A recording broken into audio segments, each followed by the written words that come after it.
Shams Al-Marif by Ahmad Al-Buni. Black magic. Welcome. My vlogs on Shams Al-Marif and posts on other people's vlogs have created some not unexpected negativity. And I have to say that I know that this comes from a small but highly vocal and to a certain degree well-funded group of Muslims.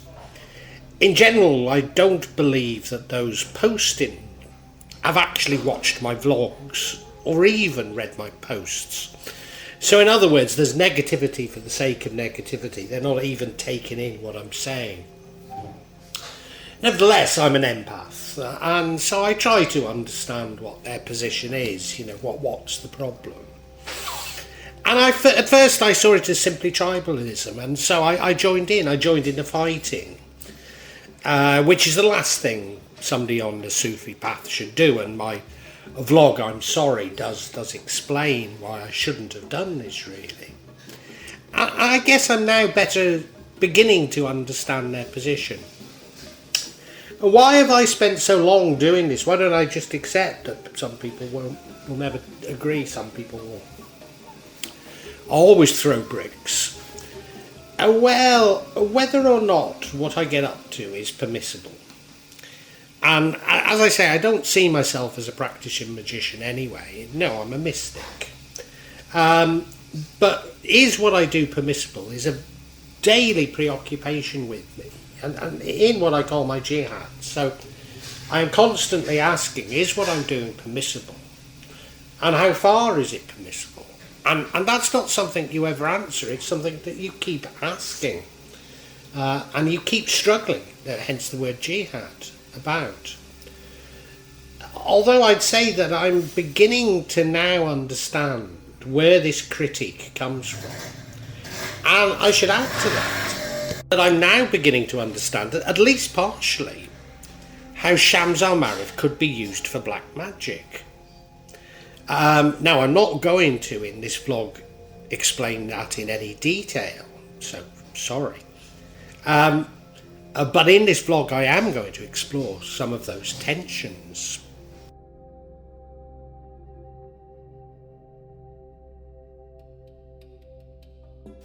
Is Shams Al-Marif forbidden? Now, I'm aware of at least 3 fatwas against Ahmad Al-Buni, and by implication, therefore, the reading of Shams Al-Marif. And this means that those who would accept the authority of the scholar issuing the fatwa, there's no further argument that it is indeed forbidden to read it. Nevertheless, Shams Al-Marif is revered by many Sufis, and indeed Shia Muslims. It's taught in some of the pesantren, the Islamic Boarding Schools in Indonesia and Malaysia. So, the acceptance of this fatwa is far from universal. You can really see that the fatwa is more politically motivated than something that is universally accepted by all Muslims. And now those sort of supporting the fatwa and those criticising Shams Al-Marif often make outrageous claims about the contents of the book. But if they're forbidden from reading Shams Al-Marif, how would they know?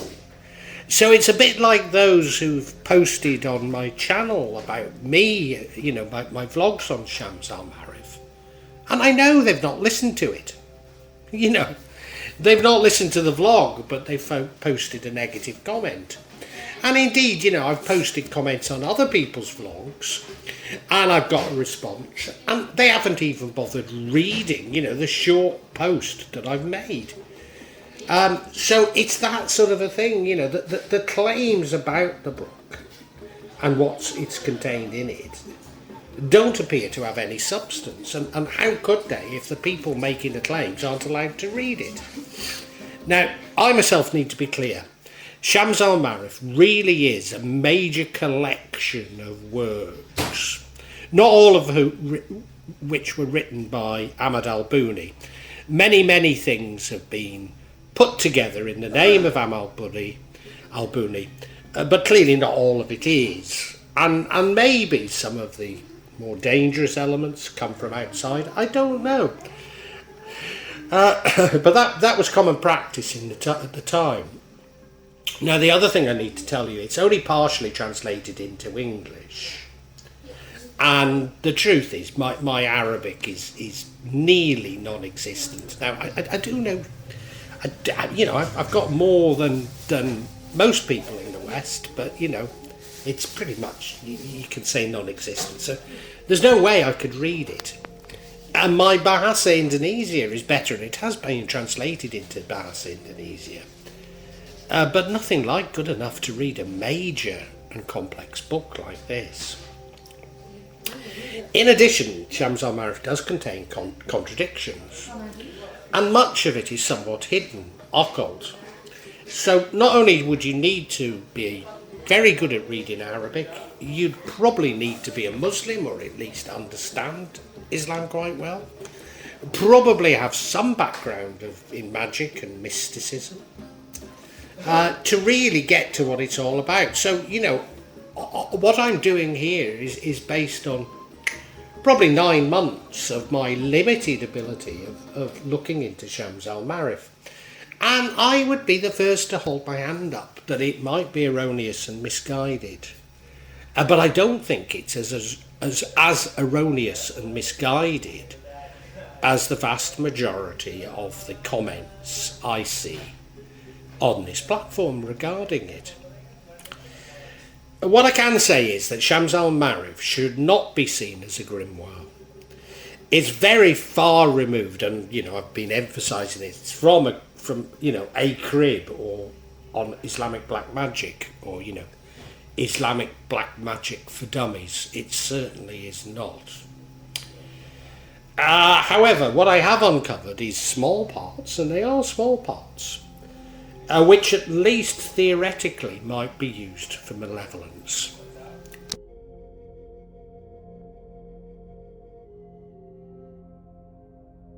Now, black magic.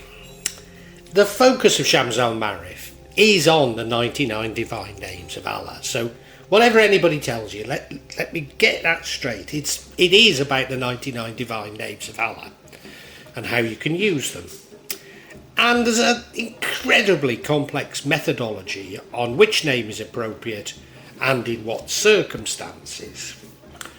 Ideally, these should correspond to cosmological timing, which is described in the book. But again, it's a massively complex thing. It suggests that the best way to achieve the desired outcomes is to construct a magic square, a wafak or tawiz. But it also lists many other ways of using the divine names. From what I can tell, 7 of these divine names, so 7 out of 99, have correspondences with angels. And in turn, these angels have correspondences with jinns. They're actually jinn kings, so theoretically summoning this jinn would summon many jinns under their command. Each of these is also associated with one of Solomon's seals, or if you like, sigils, letters of the Arabic alphabet, which, if you've been following me, there'll be many alternatives to the same letter, as it were. The planets, or Platonomy's planets at the very least, days of the week, the prophets, and the holy books or scriptures. So again, let me emphasize, Islam has many holy books, including the Torah, the Bible, and the Book of Psalms. So there's a pile of holy books there that it can be referenced from. And there are specific squares that may have associations with jinns, and I'm talking about highly specific squares here. And numbers within squares and sums of numbers within squares could also have a correspondence with jinn. But maybe the most significant part of the book describes how certain squares and the placement of the first number in that square are associated with the elements. And I've described these already in other vlogs. And certainly at least one of these elements is associated with a jinn. I think all are, but I've not uncovered that fully yet.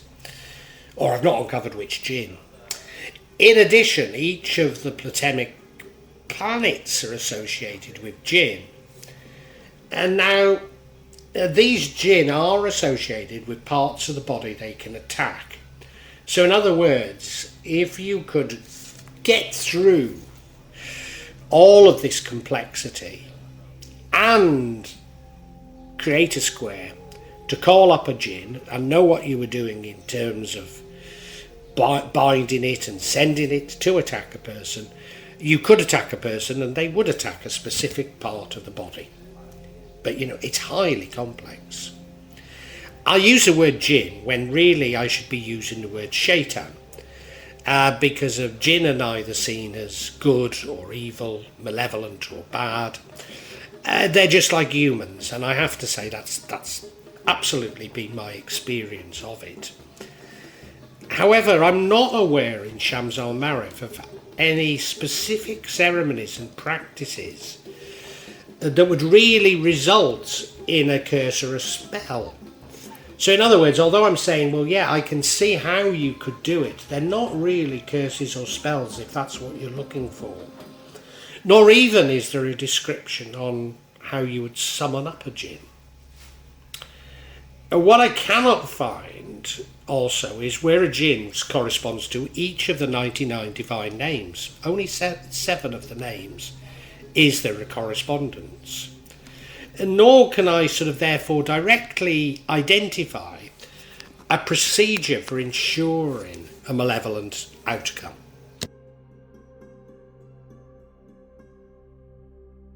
Inadvertent malevolence. As I say, Shams al-Marif really outlines a complex Islamic science utilising the 99 divine names of Allah. It would be, I wrote very easy, but I think I should say easy, to inadvertently refer to a jinn in constructing a specific square. But does that make that square malevolent? Furthermore, most squares are constructed by taking the letters of the divine names and converting this to a number. Could this also inadvertently correspond to the name of a jinn? Well, of course it could. Now, I've not checked all 99 names and checked if they could correspond to a name of a jinn, and there are alternative spellings of jinn names, so how would I know? But even if it does this make this square malevolent? Now, most scholars of Islamic science, and indeed Western magicians, would argue that such inadvertently pointing to a jinn would almost certainly not create something that is malevolent. They would argue that there is a complex cosmological and indeed other correspondences that you have to take into account for the square to work.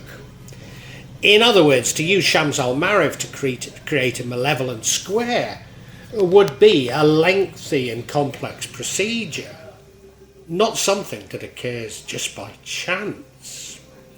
Now, I have to say that my perspective is a little different. As I keep emphasising, I'm a mystic, I'm not a magician.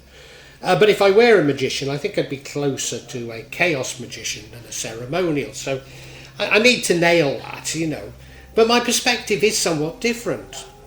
And that is that I firmly believe that it's intent that's the important consideration rather than the ceremony. And indeed, I believe that those who rely on the ceremony, it only increases their intent. But, that's a philosophical difference between me and some, A square can, in my view, only become malevolent if both the creator and the user have this as their intent. I suppose you could argue that the will of the maker it could override that of the user. So in other words, if somebody wanted to create a very malevolent square and gave it to a user who didn't want to use it for malevolence, could it still be malevolent? And I suppose theoretically it's true, but if the user has a pure heart and takes the usual precautions with the paranormal, the usual cleanliness, as I call it and have described in other vlogs, then this is pretty unlikely, to be honest. Furthermore, when turning a square into a talisman, it needs to be charged or activated. So you'd need to charge or activate it with malevolence in mind. In other words, a square isn't going to become malevolent by chance, not as far as I'm concerned, or error. It won't happen that way. Despite me hearing some critics suggesting that's exactly it.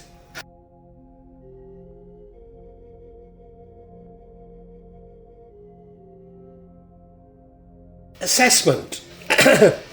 I suppose in summary I can say that if you're willing to learn Arabic and spend many years, maybe a lifetime, certainly many, many years deciphering Shams al-Marif, and are determined to use it for black magic, you could indeed use it for that purpose. It could be used for summoning jinn. And although Al Buni himself suggests that this is the only way to do so, that certainly isn't the common practice in Indonesia, nor is it, from what I've seen, nor is it, the experience from what I've seen. If you want to summon and bind a jinn, there are much, much simpler methods than learning Arabic and deciphering spending a lifetime deciphering Shams al-Marif. Indeed, as a Muslim, maybe I can't actually come out with what I want to say here, but I hope you can understand it, because of what I'm saying is, it would be just as easy to use the scriptures, something like the Bible, to summon a jinn and engage in black magic as it would be to use Shams al-Marif. Could you be duped by a duke, a sorcerer, a magician, into buying a malevolent talisman off them? I mean, you might even buy a second-hand talisman, not know its history. Yes, I mean, it could be malevolent. Could it contain something evil inside it? Yes, it may well have been charged with evil. Is it going to cause you problems? It's not particularly likely if you adhere to normal cleanliness. Your normal vibration and cleanliness should avoid it. I'm not saying it won't happen. But, we're talking of a pretty remote chance here. So, to condemn Shams al-Marif because of that pretty remote chance of something not particularly nice happening, it doesn't seem to have a logic. I think the bigger issue for me is, why would a duken or sorcerer do such a thing? Well, of course, the detractors would claim that the duken or sorcerer has made a pact with Iblis or the devil or a jinn and is under their influence. And indeed, people I have come across, people who have attempted to harm me, I have speculated in Indonesia, I've speculated that's their very case. And, there is a tradition within Tantra that could lead to this. So I'm not discounting that. But what I have to tell you is, I think in general, it's very far-fetched. If you ask me, the differences between the detractors and those supporters of the book, it's a difference in their belief in human nature, in their faith in human nature, if you like. I mean, do you see the world as an evil place, full of evil people who you need to avoid, probably to expose and to punish? Or do you see the world as full of God's bounty, in which some people are made fearful and act out of fear, but in general, people are full of love? And I think this is fundamental in your approach, not only to Shams al-Ma'arif, but to life and to religion and to Allah. On a final comment, should you read Shams al-Ma'arif and its contents? And I can't tell you.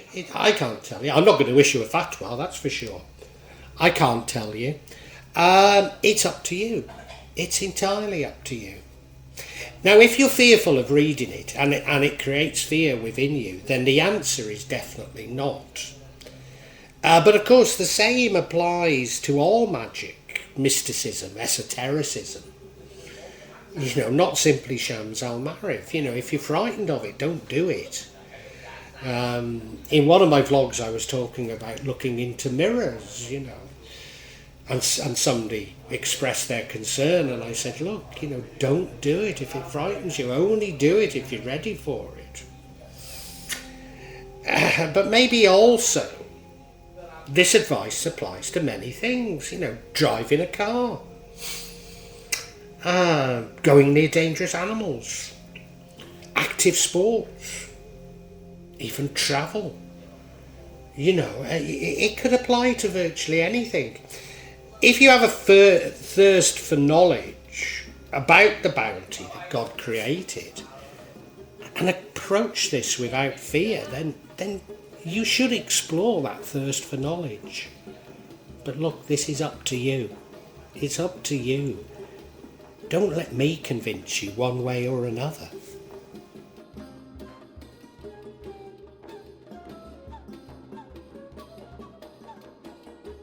Well, I really hope you've enjoyed this vlog, and if you have, can you help me out a little? Subscribe to the channel, hit the bell, and then you'll be notified of future vlogs. But also hit the like button and make a comment, because these seem to be what determine the YouTube algorithm, and I'm being really punished by it. So whatever help I can get from you is so appreciated. It really is. When I started this, I was going to do it this section, the real magic of Java. I was going to issue maybe every 2-3 months. Now it's happening maybe every 2 or 3 days. So yeah, if you hit the bell, you'll hear about it. And thank you so much. Thank you for listening. Really heartfelt thanks.